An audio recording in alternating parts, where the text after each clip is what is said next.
In this example, we want to express the domain and range for each of the relations, each of the functions given. And so just recall that the domain,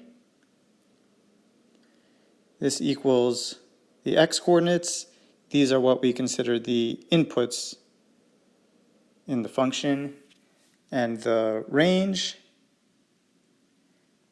these are the y-coordinates of every point in the relation, and these are what we consider the output of the function.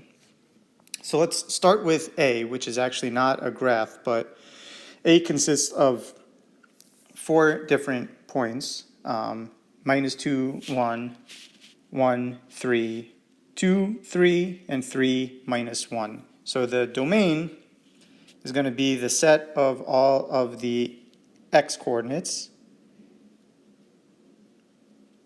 And in this case, we have an x-coordinate of -2.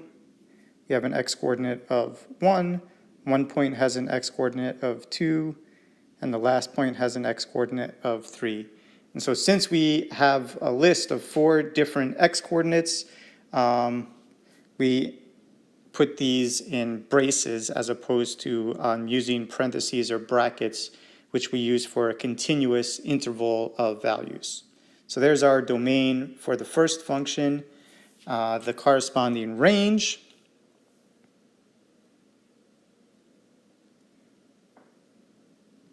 is going to be all of the y values. So we have 1. We have a y value of 3 in the second point. We have another y value of 3, so I don't have to list this again. I already have the fact that 3 is in our range listed, and then we have -1. So that would be our range for that function. Okay, so now continuing on to the other examples, B, C, and D. These are all graphs. So starting with B, we need to be a little more careful since we're going to have a whole continuous interval of values in our domain and range. So we're not going to be able to just list out a finite number of points. So we're going to use interval notation to express our answers. And so for the domain, remember, these are the x values. And so one way to think about this is we can project the graph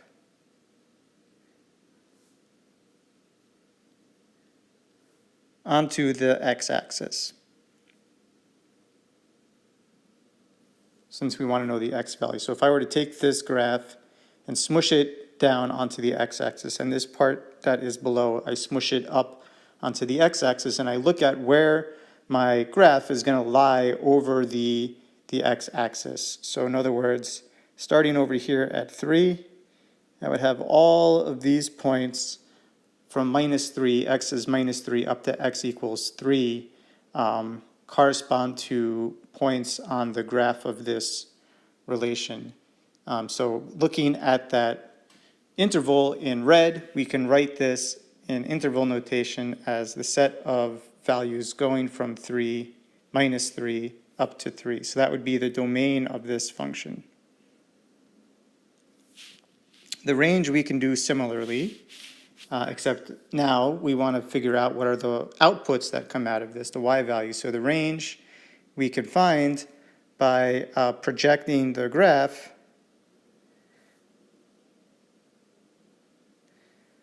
onto the y-axis. And so now I would take the graph and kind of smush it over in this direction and smush it over to the left and figure out where it sits on top of the y-axis. So that would be everything from -2 up to 2, this region that I've just drawn in blue. So the range, so this range is therefore going to be equal to a set of values that go from -2 up to 2. And with interval notation, we should be careful, as always, as far as whether we're using squared brackets or rounded parentheses for our endpoints. And so with the domain, we had including both of these endpoints because these points or included in the relation. They're closed dots.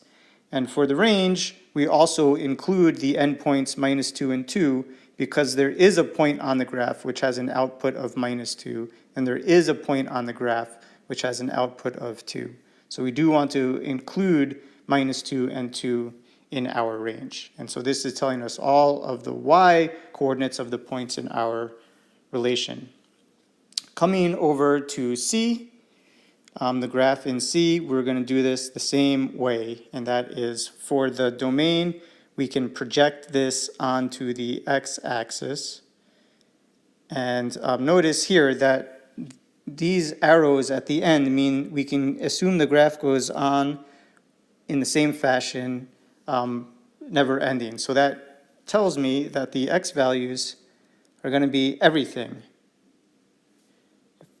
from -infinity to +infinity. So the domain for this is going to go from -infinity up to +infinity. Okay, and remember with infinities, we never include those endpoints. So we have open parentheses for each of those.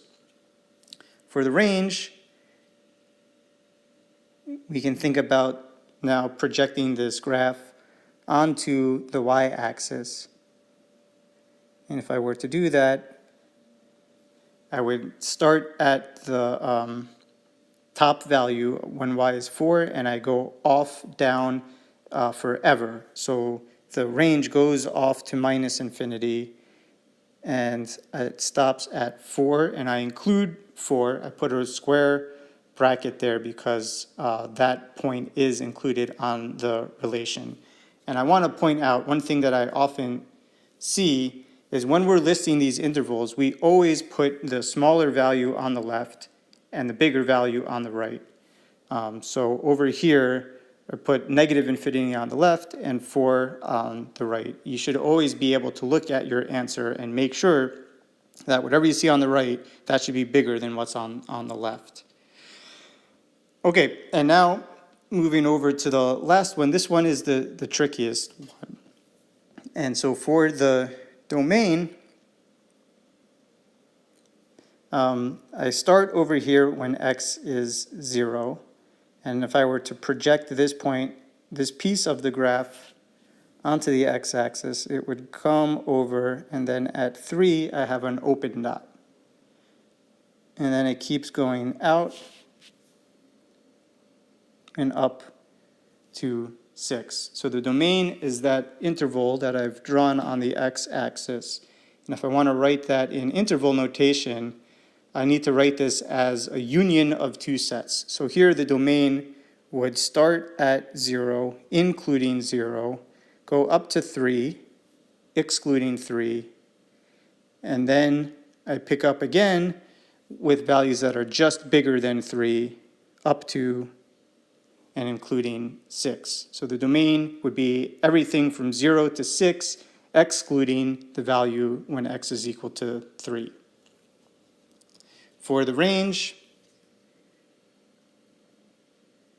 now let's think about what happens when we project this onto the y-axis. Well, I have an open dot over here at -4, and then the range is going to go up to -1. So writing this out, this piece so far, we go from -4 up to -1. I exclude the -4, so that's a parenthesis over there. And I'm going to include the -1 since we have a closed dot on the graph over here. And now we're not done. There's some more values in our range, so we're also going to include, now the graph starts up again over here, since the point over here sits on the graph, and here's a y value of 0.